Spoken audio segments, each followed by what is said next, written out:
Hello दोस्तों, story Aditya YT में आपका स्वागत है। शुरू करते हैं एक novel, my dark attraction part 1। Chapter 1, you are my insane dark attraction. एक आलीशान अंधेरे कमरे में एक सनकी लेकिन तीखे नयन नक्श वाला शख्स बेड पर लेटी एक मासूम और बहुत सुंदर लड़की के सीने को मुट्ठी में भरकर उसे लगभग निचोड़ते हुए गुस्से में बोला, इन पर मेरा हक है। हिम्मत कैसे हुई तुम्हारी उस इंसान के गले लगने की? मेरे पिंक बेबी तुम्हारी वजह से उस इंसान के सीने को टच हुए। जान ले लूंगा मैं तुम्हारी। उसके बाद वह शख्स उस लड़की के सीने को छोड़ उसकी उंगलियों को पकड़ता है और गुस्से में उन पर बाइट करके बोलता है, इन्हीं हाथों से तुमने उस अनजान शख्स को छुआ था। मन तो करता है हाथ काट डालूं मैं तुम्हारे। उसके बाद वह शख्स बेरहमी से उस लड़की के गुलाबी होठों को अपने अंगूठे से मसलते हुए बोलता है, तुम्हारे ये होठ सिर्फ मैं छू सकता हूँ। उस इंसान ने इसी पर अपनी उंगली रखी थी। तुम्हें उसे खुद को छूने नहीं देना था। उस अनजान इंसान को मैं अपने हाथों से ऊपर भेजूंगा। लेकिन तुमने गलती की उससे बात करके भी और उसे खुद को छूने देकर भी। बेबी गर्ल, तुम्हें तो पता है ही कि हर गलती की पनिशमेंट होती है। सालों से तुम्हें तुम्हारी हर गलती की पनिशमेंट अच्छे से मिलती आई है। आज भी तुम्हें यहाँ मैं पनिशमेंट देने ही आया हूँ, ताकि तुम्हें ये याद आ जाए कि तुम्हारा ऑनर कौन है, और इन दोनों नादान पिंक बेबीज को भी यह बात अच्छे से याद हो जाए कि इन दोनों बेबीज को अपने डैड से वफादार रहना है। Oh baby girl, you are my insane dark attraction. कौन है ये शख्स? कौन है वह लड़की? किस हद तक जाएगा उस शख्स का जुनून? क्या यह अट्रैक्शन कभी प्यार तक पहुंच पाएगा, या वह लड़की बस बनकर रह जाएगी अपने ऑनर की कठपुतली? जानने के लिए आइए कहानी शुरू से जानते हैं। कहानी प्रारंभ। Folded hands, folded hands. Moon paradise. अपने नाम की ही तरह एक सफेद बंगला जो सुबह की धूप में चांद की तरह चमक रहा था। लेकिन इस वक्त उस बंगले के अंदर हड़कंप मचा हुआ था। हर तरफ नौकर चाकर इधर उधर भाग रहे थे। सब बार बार घड़ी की तरफ देखते और फिर अपने माथे का पसीना पोंछते हुए काम में जुट जाते। जैसे ही घड़ी की सुई 9 पर पहुंची, अचानक पूरे हॉल में हाई हील्स की आवाज गूंजने लगी। सभी नौकर कतार में सीढ़ियों के दोनों तरफ खड़े हो गए। सबका चेहरा झुका हुआ था। हील्स की आवाज करीब आ रही थी। तभी एक खूबसूरत गोरे हाथ ने सबसे आगे खड़े नौकर की ट्रे से जूस का गिलास उठाया, उसमें से 2 घूंट पिए और फिर गिलास जमीन पर फेंक दिया। लड़की की आवाज गूंज उठी, इडियट, इसमें शुगर है। सहमे हुए नौकर ने डरते डरते कहा, सॉरी मैडम, प्लीज माफ कर दीजिए, गलती से चीनी डाल दी। लड़की जोर से हंसने लगी। उसकी खतरनाक हंसी पूरे हॉल में गूंजने लगी। फिर वह ताली बजाती हुई अचानक गंभीर होकर बोली, साची अग्निहोत्री की डिक्शनरी में गलती, माफी, सॉरी और प्लीज जैसे शब्दों की कोई जगह नहीं है। मिस पीए, इनका हिसाब किताब पूरा करो। मुझे ये चेहरा फिर कभी मेरे मून पैराडाइज में नजर नहीं आना चाहिए। साची की पीए डरते हुए सिर हिलाती है। बेचारी कुछ कह भी नहीं पाए। आखिर सामने साची अग्निहोत्री खड़ी थी, 23 साल की, एशिया की सबसे कम उम्र की सफल बिजनेस वुमन। साची ने काले रंग का टक्सीडो पहना हुआ था। उसकी भूरी आंखों पर गॉगल्स थे। हल्के भूरे बालों को उसने हाई पोनीटेल में बांध रखा था। सफेद कानों में छोटे छोटे डायमंड की बालियां लटक रही थीं। हल्के गुलाबी होठों के पास दाईं तरफ उसकी माकृषा की तरह एक तिल था। उसका गोरा खूबसूरत चेहरा और उसके व्यक्तित्व का एटीट्यूड किसी को भी उसका दीवाना बनाने के लिए काफी था। साची आगे बढ़ी, दूसरे नौकर के हाथ से अखबार लिया और डाइनिंग रूम की तरफ चल दी। चलते हुए उसने एलिगेंट अंदाज में कहा, मिस पीए, नए प्रोडक्ट के मार्केट की अपडेट्स बताओ। पीए ने अपने टैबलेट पर सारी जानकारी खोलकर साची को बताना शुरू किया। साची अब डाइनिंग टेबल पर बैठ चुकी थी। वह एक हाथ से इटालियन सलाद खा रही थी और दूसरे हाथ में अखबार पकड़े हुए थी। साची बोली, ठीक है, अब ये बताओ, डैड या मॉम का कोई मैसेज आया? पीए ने जवाब दिया, जी मैम, ट्रिशा मैडम का मैसेज है कि अगले हफ्ते उनकी एनिवर्सरी है और आप 2 दिन के लिए हेवन पैलेस में रुकेंगी बिना किसी बिजनेस वक्त के, और यह उनका ऑर्डर है। साची हंसते हुए बोली, oh my lovely mother India. Heaven palace. Heaven palace 20 साल पहले बना मुंबई के सबसे शानदार घरों में से एक। उसी महल के सबसे आलीशान कमरे में सिस्कियो और चिराग अग्निहोत्री के नाम का मनमोहक उच्चारण गूंज रहा था। यह कोई और नहीं बल्कि इस कहानी के पहले भाग के मुख्य किरदार कृषा और चिराग थे। हालांकि वे अब उम्र के मध्य दौर में थे, लेकिन उनका जोश उनकी जवानी जैसा ही बरकरार था। हल्की उम्र की छाया उनके चेहरे पर जरूर दिख रही थी, लेकिन उनकी खूबसूरती में जरा भी कमी नहीं आई थी। दोनों का चेहरा अब भी दमक रहा था। कृषा नाइटी पहनते हुए बोली, शर्म करो, अब 2 जवान बच्चों के बाप हो तुम। बुढ़ापा दस्तक देने वाला है और जनाब की आशिकी खत्म ही नहीं होती। चिराग कृषा को वापस बेड पर खींचते हुए उसकी नाइटी को कंधे से सरकाकर उसके गले से कंधे तक होंठ रगड़ते हुए बोला, मैं क्या करूं जब ऊपर वाले ने बीवी ही इतनी हसीन दी है, बिल्कुल स्वर्ग की अप्सरा जैसी। वैसे अभी भी तुम पहली जैसी ही एंजॉय करती हो। कृषा उसे हल्के से धक्का देते हुए बोली, छोड़ो मुझे, जाना है मुझे। तुम्हें पता है न, तुम्हारे राजकुमार के उठने का टाइम हो गया है और उसे सुबह सुबह मेरी बनाई कॉफी पसंद है। चिराग, पता नहीं मेरे बेटे ने ऐसा क्या स्वाद चख लिया तुम्हारी कॉफी का, कुकिंग का सी तक तुम्हें नहीं आता। ऐसी भी क्या खास कॉफी बनाती हो, कभी हमारे लिए भी बनाओ, हम भी चखें। कृषा चिढ़ते हुए बोली, छोड़ो एटीट्यूड मन की। 9:15 बज गए, मेरा बच्चा उठ जाएगा। चिराग मुंह फुलाते हुए बोला, बच्चे पैदा करके गलती कर दी, मेरी बीवी मेरी रही ही नहीं। कृषा झुककर उसके गाल पर किस करते हुए बोली, अरे बाबा आई लव यू, लेकिन मेरे बच्चों से थोड़ा कम। ये कहकर कृषा जल्दी से कमरे से बाहर चली गई और चिराग गुस्से में बोला, तुम्हारी जिंदगी में बच्चे आ जाने के बाद मेरी कोई अहमियत ही नहीं रही। कृषा मुस्कुराते हुए बोली, बच्चे पैदा करने की जल्दी तुम्हें ही थी। मुझे आज भी याद है, हमारी पहली वेडिंग एनिवर्सरी पर गेस्ट इंतजार कर रहे थे और मैं तुम्हारे बेटे का डायपर बदल रही थी। इतना कहकर कृषा रूम से बाहर चली गई और चिराग उसे जाता हुआ देखता रह गया। कृषा किचन में गई। हेवन पैलेस का जिम। कृषा ने एक सर्वेंट से पूछा, कृष कहाँ है? सर्वेंट बोली, मैडम वो जिम में है। कृषा मुस्कुराते हुए बोली, हाँ इस वक्त तो कृषाग अग्निहोत्री अपनी फेवरेट जगह पर ही होगा, उसे बोलो मैं बुला रही हूँ। सर्वेंट जिम में गई। जैसे ही उसने दरवाजा खोला, अंदर का नजारा देखकर वह स्तब्ध रह गई। एक लड़का जिम उपकरण पकड़े हुए डेल्टॉइड एक्सरसाइज कर रहा था। उसके परफेक्ट शोल्डर स्ट्रेच हो रहे थे। वह लड़का पीठ किए हुए था। उसकी पसीने से भीगी मस्कुलर बॉडी को देखकर सर्वेंट का गला सूख गया। तभी लड़के की खतरनाक आवाज गूंजी, आज देख लिया, आगे से एक बार भी नजर उठाने की हिम्मत मत करना। कृषाग अग्निहोत्री आग है, आंखों को ठंडक देने वाली राहत नहीं। क्यों आए हो यहाँ? सर्वेंट घबराकर बोली, वो सर मैडम ने आपको बुलाया है। कृषाग ने उपकरण छोड़े। उसने टॉवल उठाया और सर्वेंट की तरफ घूरते हुए बोला, पसीना पोंछ लो, लेकिन याद रखना द परफेक्ट मैन को हसरत भरी निगाहों से देखने का हक सिर्फ मेरी परफेक्ट लेडी को है। अगली बार ऐसा हुआ तो अंधी बन जाओगी। Chapter 2 wild little kitty. Daddy को नाराज नहीं करना चाहिए था। कृषाग अपना टी शर्ट पहनते हुए जिम से बाहर चला जाता है। वो सीधा किचन में जाता है और कृषा, जो इस वक्त गैस स्टव के सामने खड़ी थी, उसको पीछे से हक करते हुए बोलता है, कृषाग बोलो मदर इंडिया आपने मुझे बुलाया। कृषा, हाँ बिल्कुल। देखो कृष, मुझे पता है कि आप एक सुपरस्टार हैं और आप बहुत बिजी रहते हैं, लेकिन अगले हफ्ते हमारी एनिवर्सरी है, तो इसलिए अभी से मैं तुम्हें यह ऑर्डर दे रही हूँ कि अपने शेड्यूल को अगले हफ्ते फ्री रखना। मुझे कोई भी शूटिंग नहीं चाहिए तुम्हारी, समझ गए? कृषाग्र एक सेब उठाकर किचन स्लैब पर बैठते हुए बोलता है, अब मलिका ए हिंद, अगर हम जैसे तुच्छ दास को ऑर्डर देंगी तो हमारे अंदर इतनी हिम्मत कहाँ कि आपके ऑर्डर की नाफरमानी कर सके। लेकिन मदर इंडिया, मुझे ना एक सवाल पूछना था।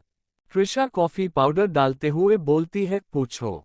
कृषाग्र, आपको आपके उस बंदर में ऐसा क्या दिखा कि आपने उनसे शादी कर ली? अरे आप मिस यूनिवर्स से भी सुंदर और वो एटीट्यूड मन की। चलो शादी कर भी ली, लेकिन हिम्मत चाहिए बंदर के साथ 25 सालों तक शादी चलाने की। आप सच में महान हो जो उस आदि मानव के साथ रह रही हो। वैसे मदर इंडिया, आप तो अगले हफ्ते अपनी बर्बादी के 25 साल का जश्न मनाओगी। हाउ फनी ना। त्रिशा, बेटा तुम्हें तुम्हारी माँ आज एक सलाह देती है। हमेशा कुछ भी बोलो उससे पहले चारों तरफ देखकर बोलो, स्पेशली पीछे देखकर। उद्धरण चिन्ह। त्रिशाग्र के हाथ से एप्पल गिर जाता है और उसकी आंखें बड़ी हो जाती है। त्रिशाग्र एक झूठी मुस्कान के साथ ना में सर हिलाते हुए बोलता है, नहीं नहीं ऐसा नहीं हो सकता। मॉम प्लीज एक बार बोल दो ऐसा नहीं है। उद्धरण चिन्ह। त्रिशा कॉफी को कप में डालकर अपने हाथों में पकड़ते हुए अपना चेहरा हाँ में हिलाते हुए बोलती है, काश मैं ऐसा बोल सकती कृष। तभी कृषाग्र के पीछे खड़ा हुआ चिराग बोलता है, बर्बादी बंदर आदि मानव बड़े अच्छे नाम रख लेते हो तुम कृषाग्र। तुम्हें एक्टर नहीं बुआ बनना चाहिए था। कोई बात नहीं, अब मैं तुम्हारे इस चेहरे का नक्शा ऐसा बिगाड़ूं ना कि उसके बाद तुम एक्टर नहीं बंदर के बच्चे दिखोगे। कृषाग्र तुरंत स्लैब पर से छलांग लगाता है और कृषा के हाथ से कॉफी का कप लेता है और एक सिप लेते हुए कृषा के पीछे खड़ा हो जाता है। भले छोटी सी कृषा उसके पथरीले बदन को छुपाने में असमर्थ थी, लेकिन फिर भी कृषाग्र उसके पीछे छुपा हुआ बोलता है। कृषाग्र, जल्लाद मेरा मतलब डैड आप यहाँ, व्हाट ए सरप्राइज। बड़ी खुशी हुई आपको इतने लंबे समय के बाद मिलकर। आई मिस यू, आपकी बहुत याद आई। उद्धरण चिन्ह। चिराग उन दोनों की तरफ आते हुए बोलता है, नवाब साहब यह मेरा घर है तो मैं यहाँ नजर आ सकता हूँ। और हम दोनों कल रात ही मिले थे। 10 घंटे कोई लंबा समय नहीं होता। और अपने बाप की इतनी ही याद आ रही थी तो मुझसे मिलने के लिए तुम्हें रात को अपॉइंटमेंट लेने की जरूरत नहीं थी। वैसे अभी अभी क्या बुराई कर रहे थे मेरी अपनी माँ के सामने। कृषाग्र, कुछ नहीं जल्लाद मेरा मतलब डैड। मैं तो बोल रहा था कि इतने अच्छे इतने स्वीट मेरे प्यारे से पापा को अपने दुनिया की भीड़ में ढूंढा कैसे। मम्मी सच में बहुत लकी है। चिराग, कमीने इतने रंग तो तेरे बाप ने भी नहीं बदले तेरी माँ को पटाने के लिए जितने तू अपने बाप को पटाने के लिए बदल रहा है। गिरगिट कहीं का। कॉफी मिल गई न, अब निकल इधर से। उड़ जा अपने कमरे में। छोटा बच्चा नहीं है जो माँ से चिपका हुआ है। कृषाग्र अपनी आंखें गोल गोल घुमाते हुए बोलता है, मेरा बाप किसी मच्छर तक को मेरी माँ के आसपास बर्दाश्त नहीं करता। मुझे तो उनसे ऐसे दूर करता है जैसे मैं उनकी हॉट बीवी को भगा कर ले जाऊंगा। माँ बेटे के प्यार का दुश्मन। चिराग, ज्यादा बोला ना तो अब मेरी चप्पल उठेगी सीधी। जा अपनी बीवी ढूंढ और उससे चिपक। मेरी बीवी मेरी है सिर्फ। उद्धरण चिन्ह। कृषाग्र कॉफी पीते हुए बाहर की तरफ जाते हुए बोलता है, जलकुकड़ा कहीं का। कृषा हंसते हुए बोलती है, सच में जलकुकड़ा कहीं का। कृषाग्र अब तक वहां से जा चुका था। चिराग ने सर्वेंट्स को भी वहां से जाने के लिए कह दिया। चिराग सीधा कृषा को कमर से खींचकर अपने करीब करता है और उसकी आंखों में देखते हुए बोलता है, हाँ जलता हूँ। तो क्या हुआ, हक है मेरा जलने का। उन दोनों को बचपन में तुम्हारा दूध पीने दिया, ये भी उनके लिए खुशकिस्मती की बात है। कृषा, झूठे कहीं के। मेरे बच्चों से ज्यादा तो तुमने पिया है मेरा दूध भी और मेरा खून भी। कृषाग्र की डिलीवरी के पैन से ठीक पहले हम दोनों बेड पर थे क्योंकि आपको तलब उठी थी। और अब बूढ़े हो चुके हो फिर भी आशिकी नहीं उतर रही। शर्म करो थोड़ी और छोड़ो मुझे। अपने ही बेटे से कौन जलता है चिराग। हद है। चिराग, क्यूट नाइफ, मेरा शरीर बुरा हुआ है, मेरा तुम्हारे लिए प्यार नहीं। वैसे भी अभी भी मुझ में ताकत है तुम्हें तड़पाने की और उसके बाद सुकून देने की। अगले हफ्ते शादी की एनिवर्सरी वाली रात सुहागरात होंगी हमारी। कृषा, हे भगवान बुढ़ापे में मेरा बूढ़ा सठिया गया। चिराग, बेबी तुम बूढ़ी हुई हो मैं नहीं। अभी भी 3-4 लड़कियां तो मुझे शर्टलेस देखकर ही बेहोश हो जाए और बाकी की मेरी डिंपल वाली मुस्कान देखकर। वैसे तुम भी तो मेरी मुस्कान पर ही फिदा हो गई थी। कृषा उसे धक्का देते हुए बोलती है, मेरी जिंदगी की सबसे बड़ी भूल। इतना बोल कृषा वहां से मुस्कुराते हुए बाहर हॉल की तरफ भाग जाती है और चिराग भी मुस्कुराते हुए उसके पीछे पीछे चला गया। कृषा मेहरा अग्निहोत्री और चिराग अग्निहोत्री दोनों कृषाग्र और साची के माता पिता थे। कृषाग्र इस वक्त एक फेमस एक्टर था और उसकी उम्र 25 साल थी। साची ने अपने पिता का बिजनेस संभाला और अग्निहोत्री कॉरपोरेशन की यंगेस्ट सक्सेसफुल सीईओ साबित हुई। वहीं दूसरी तरफ आहूजा मैंशन के दूसरे सबसे बड़े कमरे में एक नौजवान पीठ के बल सोया हुआ था। उसकी पथरीली पीठ पर बड़े बड़े बोल्ड अक्षरों में स्टाइलिश इंग्लिश में सी ऑफ लव लिखा हुआ था। तभी उसके पास में पड़ा हुआ फोन बजता है और वह नौजवान औंधे मुंह लेटे हुए ही कॉल को उठाता है और अपनी गहरी लेकिन अट्रैक्टिव आवाज में बोलता है, नौजवान बोलो। सामने से आदमी बोलता है, बॉस वो मल्होत्रा वाला मरीन प्रोजेक्ट की डील हमें नहीं मिली। वो नौजवान तुरंत अपनी आंखें खोलता है।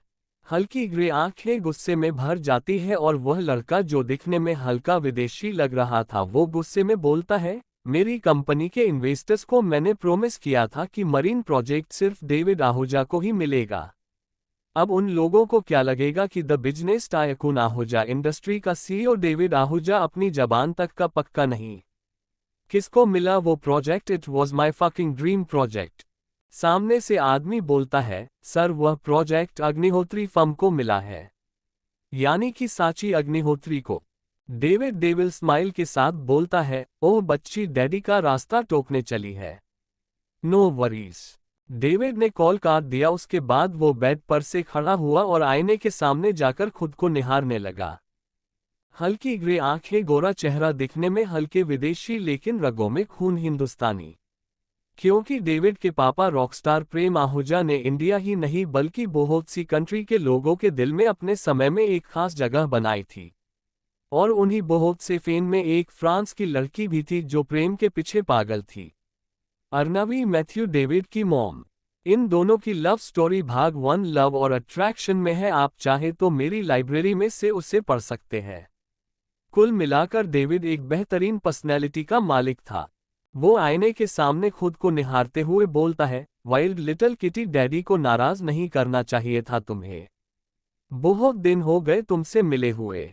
गेट रेडी साची अग्निहोत्री, डेविड आहूजा तुमसे मिलने आ रहा है। वहीं दूसरी तरफ इस वक्त सुबह का समय था।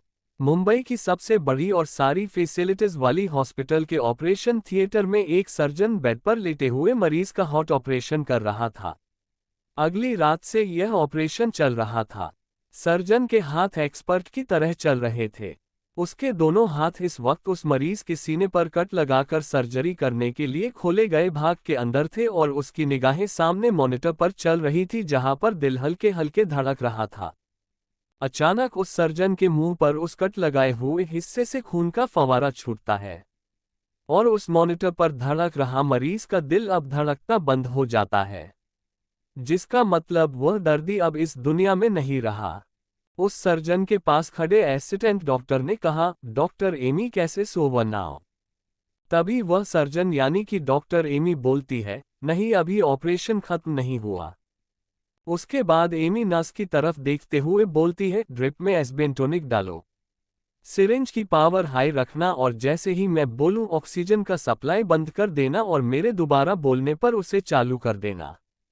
Nurse, okay surgeon. एमी वापस अपने हाथ को सीने के अंदर डालती है और उस मरीज के दिल को पकड़कर उस पर प्रेशर देती है और बोलती है, सप्लाई बंद करो। नर्स ने बिल्कुल वैसे ही किया। एमी ने एक हाथ को बाहर निकाला और सीने के बीचों बीच प्रेशर देकर बोली, सप्लाई चालू करो। ऐसे ही एमी ने 3-4 बार चालू बंद करवाते हुए मेन पॉइंट पर प्रेशर दिया और जब उसने अपने हाथ बाहर निकाले और मॉनिटर की तरफ देखा तो उस मरीज का दिल अब नॉर्मल तरीके से पहले से थोड़ा ज्यादा और सही मात्रा में धड़क रहा था। एमी ने अपने हाथों से ग्लव्स निकालते हुए कहा, एमी, जूनियर डॉक्टर नितिन, अब ऑपरेशन खत्म हुआ लेकिन कैस अभी भी धड़क रहा है, आप मॉनिटर पर देख सकते हैं।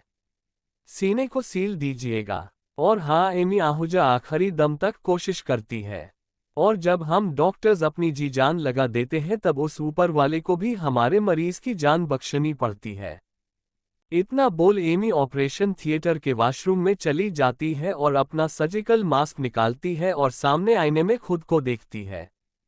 हल्की ग्रे आंखें, गोरा गोल चेहरा, माथे पर की सर्जिकल कैप उतारने पर लहराते हुए लंबे काले बाल।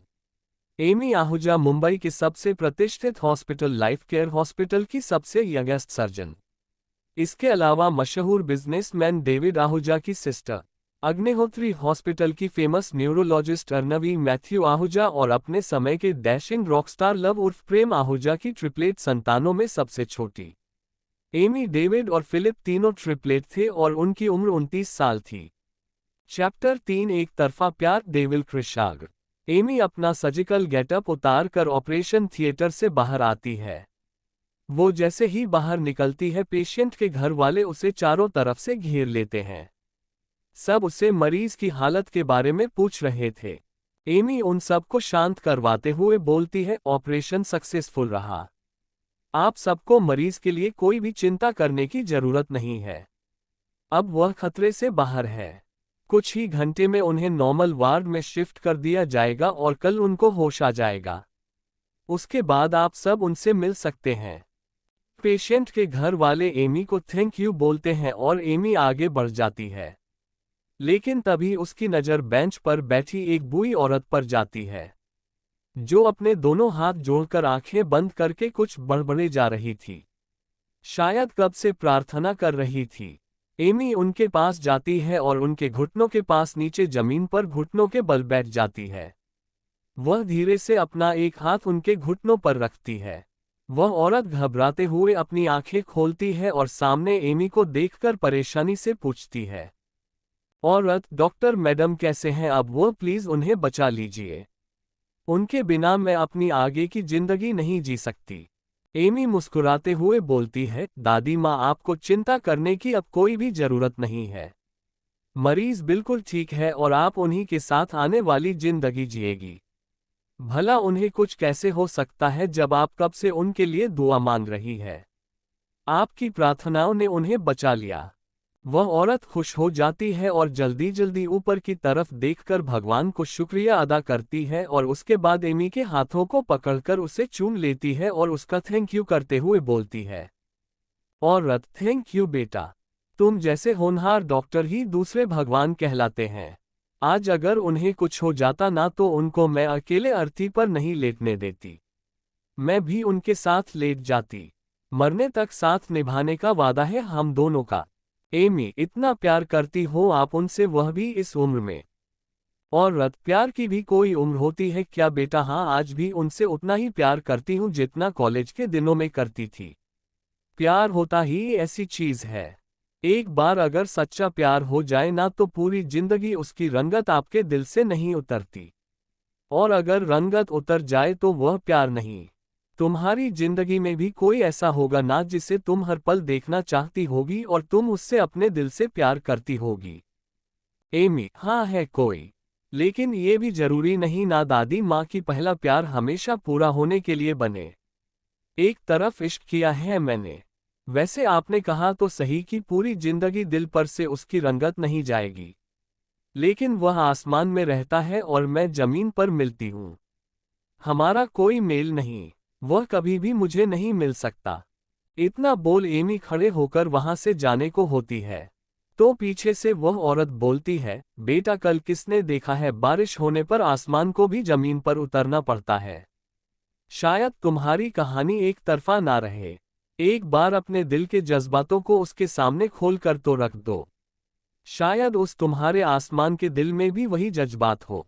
एमी पीछे मुड़ती है और उस औरत को देखते हुए एक स्माइल पास करते हुए बोलती है, दादी माँ, आप बहुत लकी है कि आपको अपने प्यार का साथ मिला। हर कोई इतना लकी नहीं होता।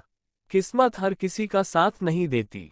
इतना बोल एमी वहां से चली जाती है और वह बूढ़ी औरत उसे जाते हुए देखती है और खुद से ही बोलती है, किस्मत का क्या है, अगर दो प्यार करने वाले एक दूसरे से टूटकर प्यार करे तो किस्मत भी उनकी झोली में आकर गिर ही जाती है।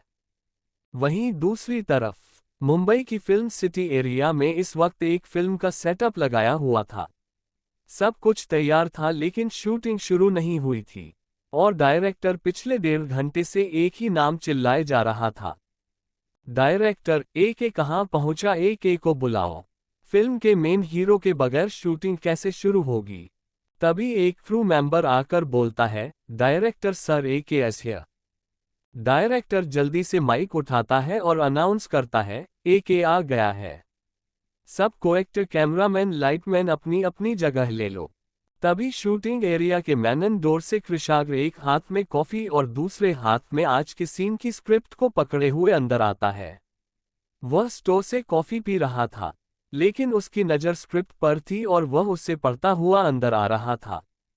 उसके ठीक पीछे उसका मैनेजर और पर्सनल असिस्टेंट 2-3 गार्डों के साथ अंदर आ रहे थे।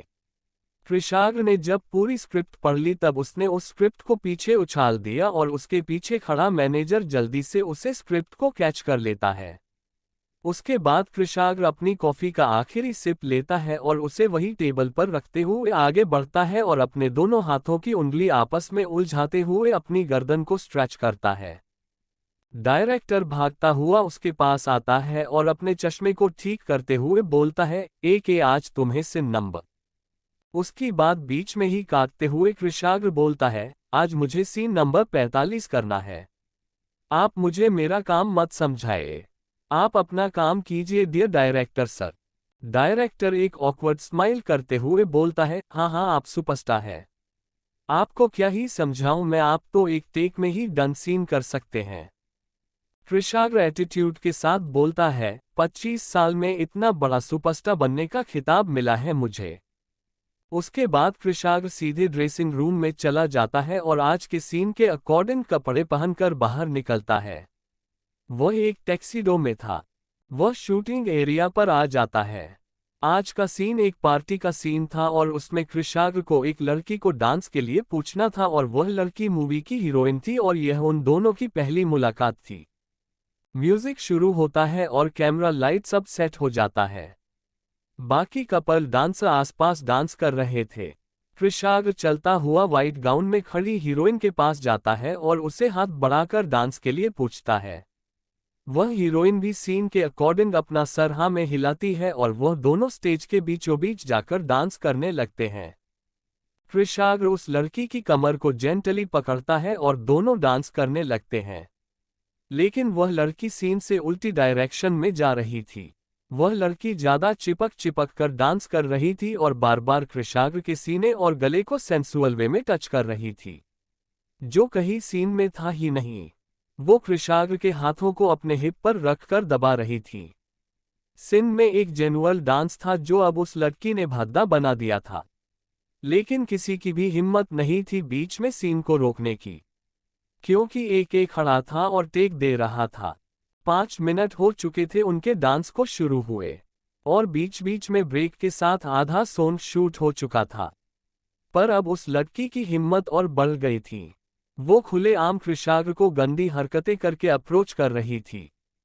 डायरेक्टर अपने असिस्टेंट को बोलता है, यह आयशा कपूर अपनी बर्बादी की तरफ गंदे इशारे कर रही है। पूरी इंडस्ट्री जानती है एक को अप्रोच करने वाली लड़कियां आज इंडस्ट्री से कहाँ घूम हो गई ये किसी को पता नहीं। बहुत जल्दी कुछ होने वाला है।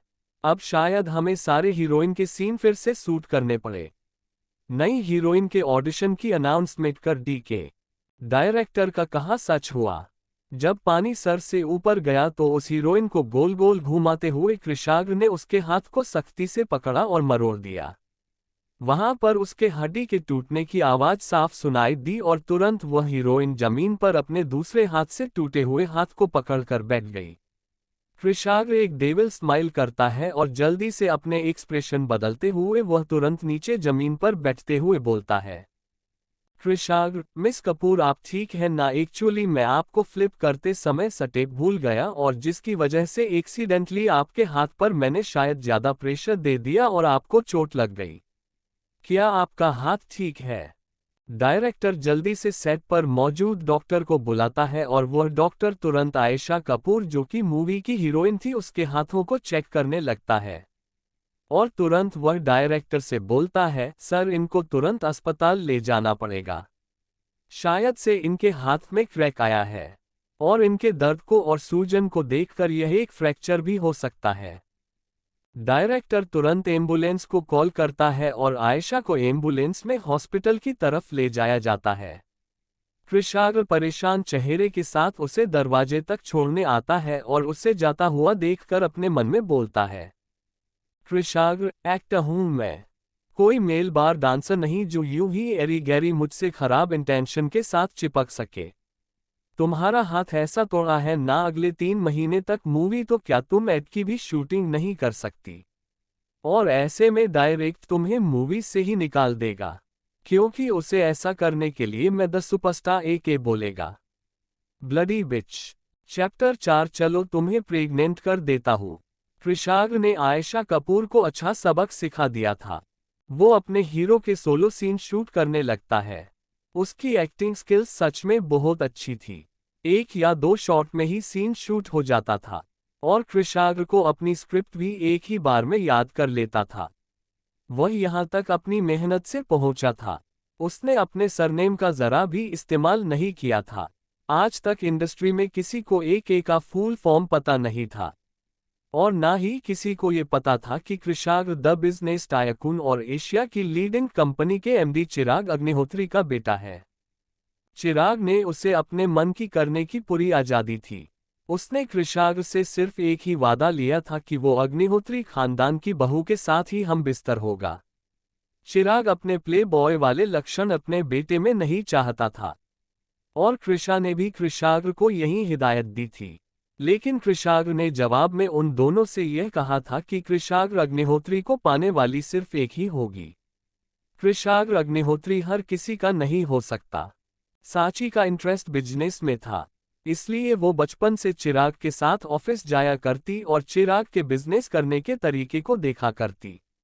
आज सांची एक सक्सेसफुल सीईओ थी और चिराग चेयरमैन था। चिराग कभी कभार अग्निहोत्री कॉरपोरेशन जाया करता था, बाकी सांची सब कुछ संभाल लेती थी। कृषा के पापा हर्षवर्धन जी की उम्र के कारण एक हार्ट अटैक में मौत हो गई थी, जिसकी वजह से मेहरा एम्पायर का भार कृषा के कंधे पर आ चुका था। चिराग ने कृषा को फुल सपोर्ट किया था। कृषा के पापा का पूरा मल्टीनेशनल बिजनेस ऑस्ट्रेलिया से ऑपरेट होता था, इसीलिए कृषा को उसे मुंबई शिफ्ट करने के लिए 2 साल तक ऑस्ट्रेलिया में रहना पड़ा था।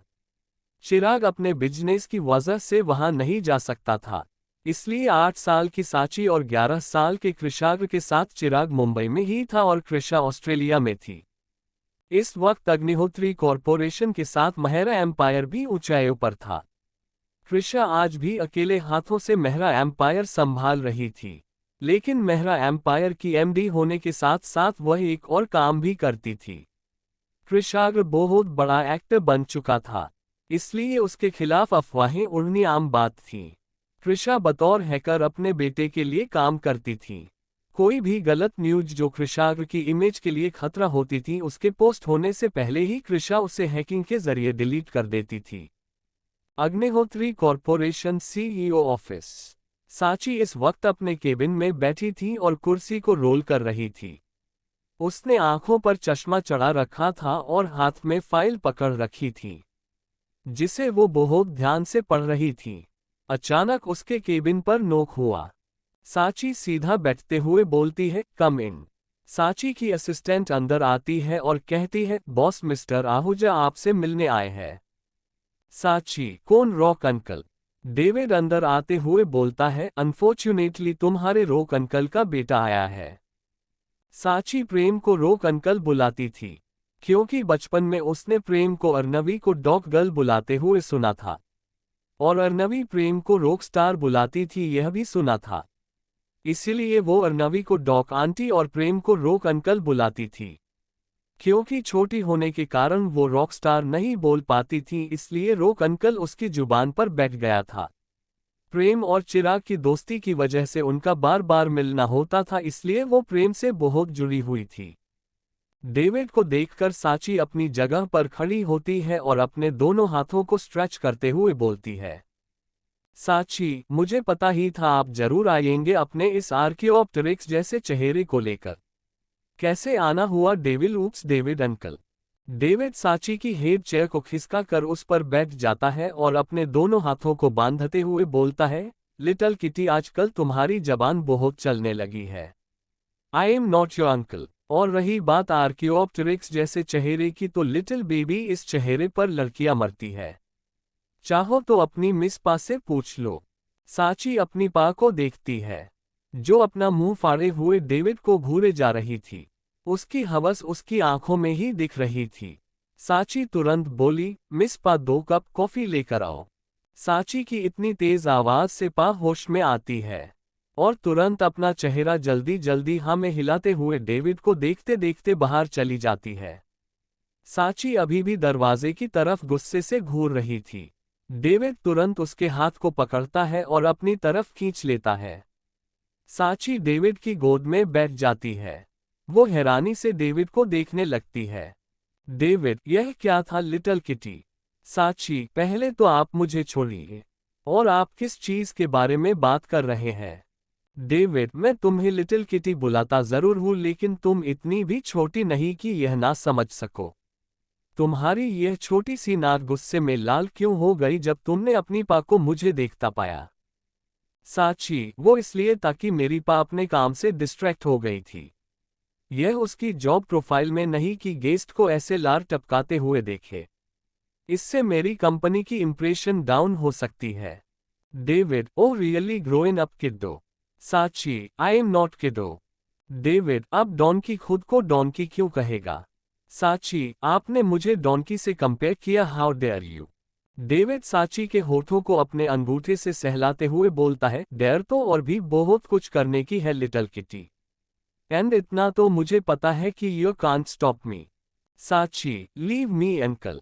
डेविड डेविल स्माइल के साथ बोलता है, मैंने तुम्हें कब का छोड़ दिया? ये तुम हो जो मेरी गोद को एंजॉय कर रही हो। साची तुरंत अपनी कमर को देखती है, जहां पर पहले डेविड ने पकड़ जमाई थी, लेकिन अब वहां पर सच में डेविड के हाथ नहीं थे। साची ऑकवर्डनेस के साथ डेविड की गोद में से खड़ी होती है और टॉपिक चेंज करने के लिए बोलती है, साची, आप मेरी चेयर पर बैठे हैं। गेस्ट के लिए ये दूसरी चेयर है। खड़े हो जाए और मेरी जगह खाली कीजिए। डेविड, मैं यहां से खड़ा नहीं होने वाला। अगर तुम अपनी चेयर पर बैठना चाहती हो तो मेरी गोद खाली है। मुझे कोई ऑब्जेक्शन नहीं है। साची का मुंह खुला का खुला रह जाता है और वो धीमे से बोलती है, व्हाट द फक। वो जल्दी से डेविड के सामने वाली गेस्ट चेयर पर बैठ जाती है और उसकी इस हरकत पर डेविड के चेहरे पर एक मजाकिया मुस्कान आ जाती है। साची फिर से टॉपिक बदलते हुए बोलती है, आपने बताया नहीं आप यहाँ क्यों आए हैं? डेविड, तुम्हें देखने के लिए। साची हैरानी से बोलती है, क्या? डेविड, ऑब्वियसली तुम्हें देखने के लिए तो नहीं ही आया होऊंगा। मुझे तुमसे मल्होत्रा वाली डील के बारे में डिस्कस करना था। साची फुल एटीट्यूड के साथ बोलती है, वही डील न जिसे आप हार गए और मैं जीत गई। David, don't be smart little kitty. तुम्हें अच्छी तरह से पता है कि मैं किस डील की बात कर रहा हूं। साची, हाँ अब याद आ गया। आपको उस डील से रिलेटेड क्या बात करनी है? अगर आप उसे मुझसे लेने आए हैं तो यह नहीं होगा। डेविड, जो मुझे चाहिए होता है उसे मैं हासिल कर ही लेता हूँ। साची, लेकिन कुछ चीजें एक इंसान की हद और पहुंच दोनों से बाहर होती है, जिसे वो सपनों में भी नहीं पा सकता, जैसे कि साची अग्निहोत्री। डेविड डेविल स्माइल के साथ बोलता है, डेविड आहूजा बना ही हर लिमिट को क्रॉस करने के लिए। साची, इतनी भी लिमिट क्रॉस मत कर दीजिएगा अंकल की डॉक आंटी आपको घर से ही निकाल दे प्रेग्नेंट बहू लाने के लिए। डेविड, लेट्स ट्राई कि मॉम मुझे घर से बाहर निकालती है या नहीं। चलो तुम्हें प्रेग्नेंट कर देता हूं, फिर हम मेरे घर चलेंगे। फिर देखते हैं मॉम बाहर निकालती है या नहीं। चैप्टर 5 तुम्हारे लिए हर चीज सौदा है। डेविड के इस कदर बोलने पर साची हैरानी से उसे देखने लगती है। वो मन ही मन सोच रही थी कि इस बंदे के सामने बोलना ही पाप है। कहा कि बात ये कहाँ ले जाता है। अभी साची एक शौक से उभरी नहीं थी कि डेविड फिर बोलता है, वैसे चाहो तो इस शुभ काम की शुरुआत हम अभी से कर सकते हैं। कहाँ जाना पसंद करोगी? Hotel, farm house, moon paradise, penthouse या यही ऑफिस में? वैसे चाहो तो मैं तुम्हें अपने घर अपने रूम में भी ले जा सकता हूँ। No one can stop me. Sachi, hold on devil, oops David uncle. आप ऐसा गंदा गंदा सोच भी कैसे सकते हैं? डेविड, इसमें गंदा क्या है? पूरी दुनिया इसी से चल रही है। और सोचना तो क्या यह मैं कर भी सकता हूँ। साची अपने मन में खुद से ही बोलती है, ओह रियली, अब देखो आपकी बोलती कैसे बंद करवाती हूँ मैं। इतना बोल साची एक डेविल स्माइल करती है और अपनी चेयर से खड़ी हो जाती है। साची अपने ब्लेजर को उतारते हुए बोलती है, it's too hot and you make it more hot. इतना बोल साची बड़े ही सेंसुअल वे में अपने ब्लेजर को उतारती है और चेयर पर रखती है। वो बड़े ही अंदाज से अपने चश्मे को उतारती है और टेबल पर रख देती है। अब की बार डेविड की बारी थी हैरानी से साची को देखने की। उसके बाद साची धीरे धीरे लेकिन अदा के साथ चलते हुए डेविड की चेयर के पास आती है और झुकते हुए उसके ब्लेजर के कॉलर को सहलाने लगती है। साची, आपको भी हॉट फील हो रहा होगा ना? डेविड, हो कर क्या कर रही हो तुम? साची, वही कर रही हूँ जिसका ऑफर आपने अभी अभी रखा था। You gave me option and I choose office. David, वो तो मैं बस। साची और थोड़ा झुकते हुए बोलती है, वो ये सब बाद में कीजिएगा mister David Ahuja. Now the fire burning in me catching more fire, so let's start. इतना बोल एमी ने अपने शर्ट के ऊपर के बटन को धीरे धीरे खोला और जैसे ही वह दूसरा बटन खोलने जा रही थी वैसे ही डेविड ने उसके दोनों हाथों को पकड़ लिया।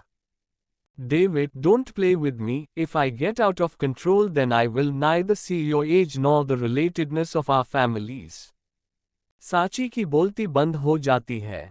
उसकी चालाकी पकड़ी गई थी। वो कुछ बोलती उससे पहले ही डेविड ने उसकी कमर पर हाथ डाला और उसे खींच लिया। साची वापस उसकी गोद में बैठ गई। लेकिन इस बार उसकी हालत और खराब होने वाली थी, क्योंकि डेविड ने इस बार उसे बहुत कस के बहुत करीब कर लिया था। दोनों की सांसें टकरा रही थीं और होठ तो मानो बस 1 इंच की दूरी पर थे। साची के होठ फड़फड़ाने लगे। वो कुछ बोलना चाह रही थी, लेकिन उसकी जबान उसका साथ नहीं दे रही थी। आंखें डेविड की आंखों में जैसे रुक सी गई थी और वो उसकी आंखों की गहराई में मानो डूब गई थी।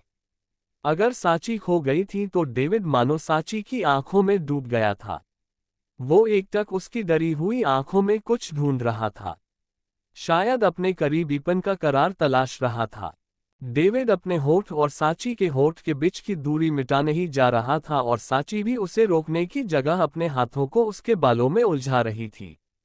दोनों के होठ मिल चुके थे, लेकिन डेविड ने तुरंत अपने होठ पीछे खींच लिए जैसे उसे कुछ याद आ गया। डेविड के ऐसे झटके से पीछे जाने की वजह से साची भी होश में आ जाती है। दोनों ही सकपका जाते हैं। साची तुरंत पीछे हटने को हुई लेकिन उसके बाल डेविड के ब्लेजर के बटन में फंस गए। वो अपने बालों को जोर जोर से खींचने लगी और दर्द की वजह से उसके मुंह से हल्की हल्की सिसकियां भी निकलने लगी। डेविड ने जब उसे बालों को सुलझाते कम और उलझाते ज्यादा देखा तो उसने साची के हाथों को अपने एक हाथ में पकड़ लिया और अपने दूसरे हाथ से उसके बालों को हल्के से निकालने लगा। 2 ही मिनट में डेविड ने बाल निकाल दिए। साची खुश होते हुए खड़ी हुई, लेकिन शायद आज साची की किस्मत बैठी हुई थी। साची ने हिल पहन रखी थी और झटके से खड़े होने के कारण उसका पैर मुड़ गया और वो वापस डेविड पर गिर गई। डेविड हल्के गुस्से में बोलता है, बस भी करो क्लमसी गर्ल। साची, क्लमसी नहीं हूं मैं। आपके पास आने से मेरा ऑरा खराब हो गया अपने आप और मेरी वाइब बिगड़ गया। David, oh really? तो तुम साफ तौर पर मुझे ये कहना चाह रही हो कि I bring bad luck with me? क्या तुम सुन भी रही जो तुम बोल रही हो? साची, हाँ, अच्छे से सुन रही हूँ और बोल भी सही रही हूँ। डेविड, जो भी सुनना बोलना है प्लीज मेरे पर से खड़े होकर बोलो। सुनो, मैं अपने ऊपर 90 किलो का वेट नहीं हैंडल कर सकता। साची डेविड पर से खड़ी हो जाती है और अपने एक हाथ को अपनी कमर पर रखती और अपने नाक को सिकोड़ते हुए बोलती है, ओ हीलो, तुम होंगे 90 के। मेरा फिगर एकदम परफेक्ट है। मेरा वेट कोई 90 नहीं है, समझे? डेविड, अगेन गधा अपने आप को गधा नहीं बोलता। Sachi, oh, you are so much irritating. David, अब अगर तुम्हारा बचपना खत्म हो गया हो तो काम की बात कर सकते हैं। साची डेविड के सामने वाली चेयर पर बैठ जाती है और अपना ब्लेजर पहन लेती है। वो अब अपने चेहरे पर सीरियस एक्सप्रेशन ले लेती है। तभी दरवाजे पर नोक होता है और साची के कम इन कहने पर उसकी मिस पा अंदर आती है और फिर एक बार हाथ में कॉफी को ट्रे पकड़े हुए ही सामने बैठे डेविड को वापस एकटक देखने लगती है। साची जब उसे ऐसा करता हुआ देखती है तो वापस से अपनी छोटी सी नाक सिकुड़ते हुए बोलती है, मिस पा, क्या तुम्हें तुम्हारी जॉब प्यारी नहीं है? डेविड, जो इस वक्त साची की टेबल पर पड़ी मल्होत्रा वाली फाइल पढ़ रहा था, उसने जैसे ही साची की बात सुनी अपनी नजरें उठाकर एक नजर पा को घूर कर देखा और फिर साची की लाल नाक को देखने लगा। साची की हाइट ठीक ठाक ही थी, वो डेविड के कंधे से थोड़ा नीचे तक आती थी और वो डेविड से काफी यानी कि 7 साल छोटी भी थी, जिसकी वजह से उसका चेहरा डेविड की हथेली में भी समा सकता था, और इसी वजह से उसके चेहरे के फीचर्स छोटे छोटे लेकिन शार्प थे।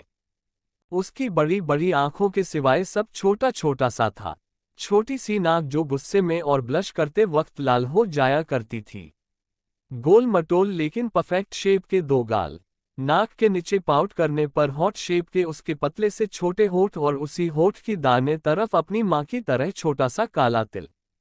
उसमें चिराग के भी फीचर्स थे, जैसे कि मुस्कुराने पर उसके छोटे छोटे डिंपल। डेविड को साची की गुस्से वाली लाल छोटी नाक बहुत ही पसंद थी, और कई बार वो जानबूझकर उसे परेशान करता ताकि वो उसकी लाल नाक देख सके, क्योंकि अंत में साची कृषा चिराग की ही बेटी थी, बिल्कुल उन्हीं की तरह शॉर्ट टेम्परेड, जिससे डेविड के थोड़ा भी चिढ़ाने पर वो आग की तरह फूट पड़ती थी। साची के पूछने पर भी पा का ध्यान डेविड पर था और डेविड का साची पर। साची अपनी जगह से खड़ी होती है और पा के हाथ से ट्रे लेकर उसे टेबल पर रखती है और उसका हाथ पकड़कर उसे बाहर निकालते हुए बोलती है, तुम्हारे इस महीने की सैलरी कट। पा हड़बड़ाती हुई बोलती है, लेकिन बॉस मेरी गलती तो बताए। लेकिन उसे सामने से कोई जवाब नहीं मिला, बस केबिन का दरवाजा उसके मुंह पर बंद हो गया। उसकी नाक बाल बाल बची। केबिन को लॉक करके उस पर पीठ लगाकर साची अपने हाथ को झटकते हुए बड़बड़ाते हुए बोलती है, लड़का देखा नहीं कि आ गई ताड़ने। मुझे न ऑफिस में कोई स्ट्रिक्ट रूल बनाना पड़ेगा। खूब बड़ी आए आंखें फाड़ फाड़ कर अंकल को देखने वाली। डेविड कॉफी का सिप लेते हुए बोलता है, लोग बुढ़ापे में ऐसे बड़बड़ करते हैं मिस साची अग्निहोत्री। साची एटीट्यूड से अपनी गेस्ट वाली चेयर पर बैठते हुए कहती है, अनअम्यूज्ड, एक बूढ़ा दूसरों को बुढ़ापा समझाने चला है।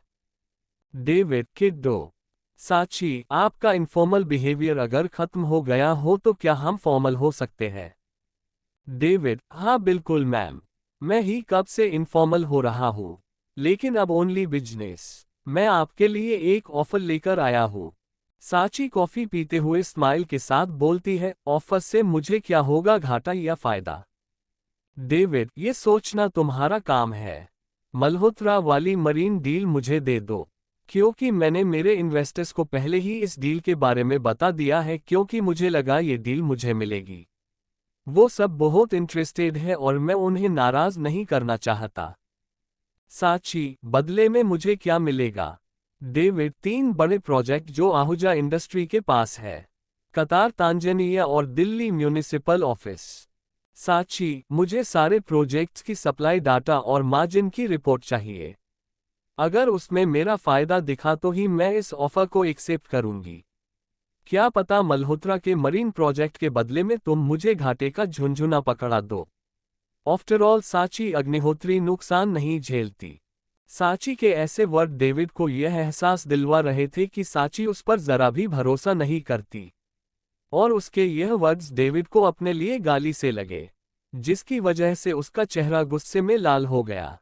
डेविड गुस्से में लेकिन ठंडे लहजे के साथ बोला, तुम कभी भी सौदे और फायदे से ऊपर नहीं उठोई है ना? तुम्हारे लिए हर चीज सौदा है। मल्होत्रा वाला मरीन प्रोजेक्ट मेरे लिए इज्जत की बात है, इसलिए यहां तक आया हूं। वरना तुम जैसी every time money and profit oriented girl, जिसको हर वक्त हर चीज में पैसा और बिजनेस ही दिखता हो, उससे मुझे बात करना भी मंजूर नहीं। वैसे तुम्हारे सो कॉल्ड फायदे की डिटेल्स की रिपोर्ट मैंने पहले ही मेल कर दी है। मुझे पता ही है तुम्हारा जवाब हाँ ही होगा। मैं कभी तुम्हें घाटे में नहीं डालूंगा, काश तुम्हें इतना भरोसा होता मुझ पर। लेकिन मैं भूल गया कि तुम अपने आप पर भी भरोसा नहीं करती। आई विश कि कभी कभी तुम दिमाग के बदले दिल से काम ले पाती। फिलहाल मैं चलता हूं। तुम्हारा जवाब मेरे असिस्टेंट को बता देना। मैं डील के पेपर साइन करके भिजवा दूंगा। Thank you for the coffee. इतना बोल डेविड गुस्से में साची के केबिन का दरवाजा पछाड़ते हुए और पैर पटकते हुए बाहर चला गया, और साची उसके जाने को पूरी तरह इग्नोर करके अपने टैबलेट में डेविड के मेल किए हुए डील्स के पेपर और अपना मार्जिन देखने लगी। Thank you. आपको नोवेल कैसा लगा कमेंट करें, लाइक और शेयर करना न भूलें। नेक्स्ट पार्ट देखने के लिए चैनल को सब्सक्राइब करें।